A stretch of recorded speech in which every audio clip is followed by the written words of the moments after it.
নেককার উম্মতকে আল্লাহ কোথায় রাখবে? মায়ার নবী কান্দে, দয়ার নবী চক্ষু মুবারকের পানি ছেড়ে বলতেছে, আয়েশা, জাহান্নামী উম্মতদের কথা স্মরণ করিয়া আমি রাসূল চক্ষু মুবারকের পানি ধরে রাখতে পারি না।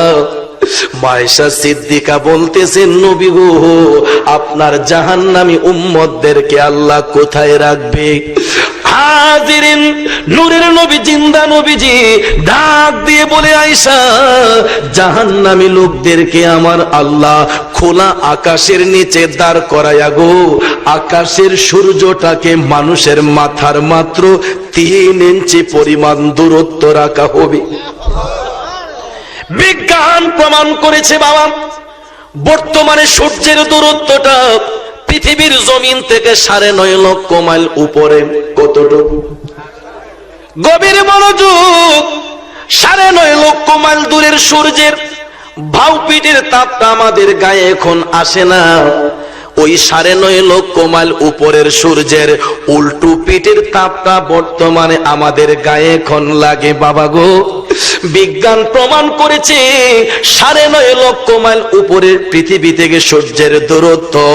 আমার নবী, আপনার নবী চক্ষু মুবারকের পানি ছেড়ে কান্দা কান্দা কয়, আয়েশা, ওই 9.5 লক্ষ মাইল দূরের সূর্যটা আমার আল্লাহ জাহান্নামী লোকদের মাথার মাত্র 3 ইঞ্চি পরিমাণ দূরত্ব রাখবে। আল্লাহু আকবার। জগতের বন্ধুরা রে,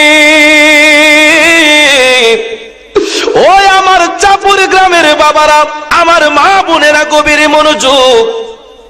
বর্তমানে দেখবেন 9.5 লক্ষ মাইল দূরের সূর্যের তাপটা চৈত্র মাসে যখন আমাদের গায়ের মধ্যে লাগে গো, কৃষক ভাইরা যখন জমিনে কাজ করতে যায়, নুয়ে নুয়ে যখন কাজ করে, 9.5 লক্ষ মাইল দূরের সূর্যের তাপটা যখন পিঠের মধ্যে লাগে রে, ওই পিঠটা পুড়ে ছাই হয়ে যায়।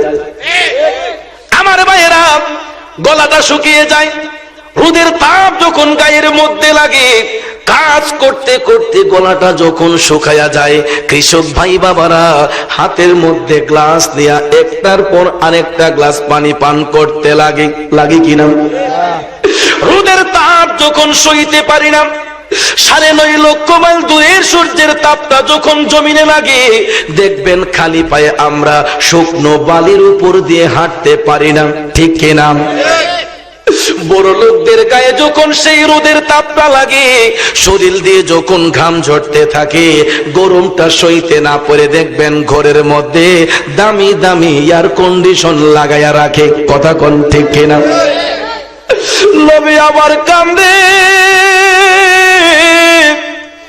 ডাক দিয়ে মায়ার নবী কয়, আয়েশা, ওই 9.5 লক্ষ মাইল দূরের সূর্যটা আমার আল্লাহ জাহান্নামী লোকদের মাথার মাত্র 3 ইঞ্চি পরিমাণ দূরত্ব রাখবে।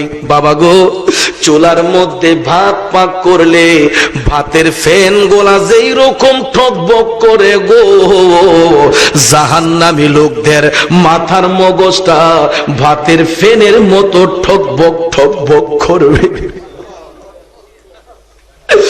একটাবার কবরের কথা চিন্তা করো ভাই, দুনিয়ার বাহাদুরি বেশি দিনের নয়। কি নিয়ে কবরে যাব গো বন্ধু?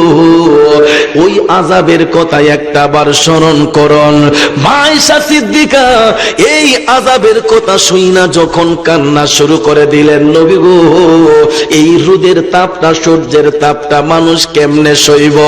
আমার নবী, আপনার নবী বলতেছে, আয়েশা, এই সূর্যের তাপটা যখন মানুষের মাথার মধ্যে দেয়া হবে, উল্টো পিঠের তাপ নয়, বরং ভাউ পিঠটা মানুষের মাথার 3 ইঞ্চি পরিমাণ দূরত্ব রাখিয়া আল্লাহ যখন সূর্যের তাপটা জাহান্নামী লোকদের মাথার মধ্যে দিব গো, মানুষ তখন আপন আপন ঘামের মধ্যে ডুবে থাকবে। ওই সূর্যের তাপে শরীর দিয়ে এমন ভাবে পসিনা বের হবে। মায়ার নবী দয়ার নবী বলে আয়েশা, কারো কোটি দেশ পর্যন্ত, কারো হাঁটু পর্যন্ত, কারো কোমর পর্যন্ত, কারো গলা পর্যন্ত মানুষ আপন আপন ঘামের মধ্যে ডুবে থাকবে। আল্লাহু আকবার।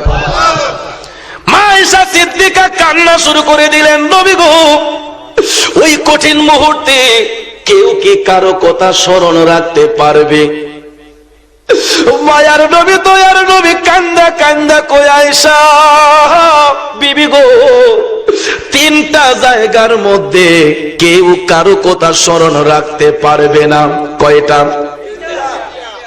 দয়ার নবী কান্দে, ডাক দিয়ে নবী বলতেছেন, আয়েশা গো, তিনটা জায়গার মধ্যে কেউ কারো কথা স্মরণ রাখতে পারবে না। মা আয়েশা সিদ্দিকা আবারও জিজ্ঞেস করলেন, ইয়া রাসূলুল্লাহ, নবী গো, ওই তিনটা জায়গা কোন কোন জায়গা? আমি আয়েশা আপনার কাছে জানতে চাই। সর্বপ্রথম জায়গার কথা বলতে যাইয়া আমার নবী আপনার নবী বলেন, আয়েশা গো, সর্বপ্রথম জায়গাটা হবে ওই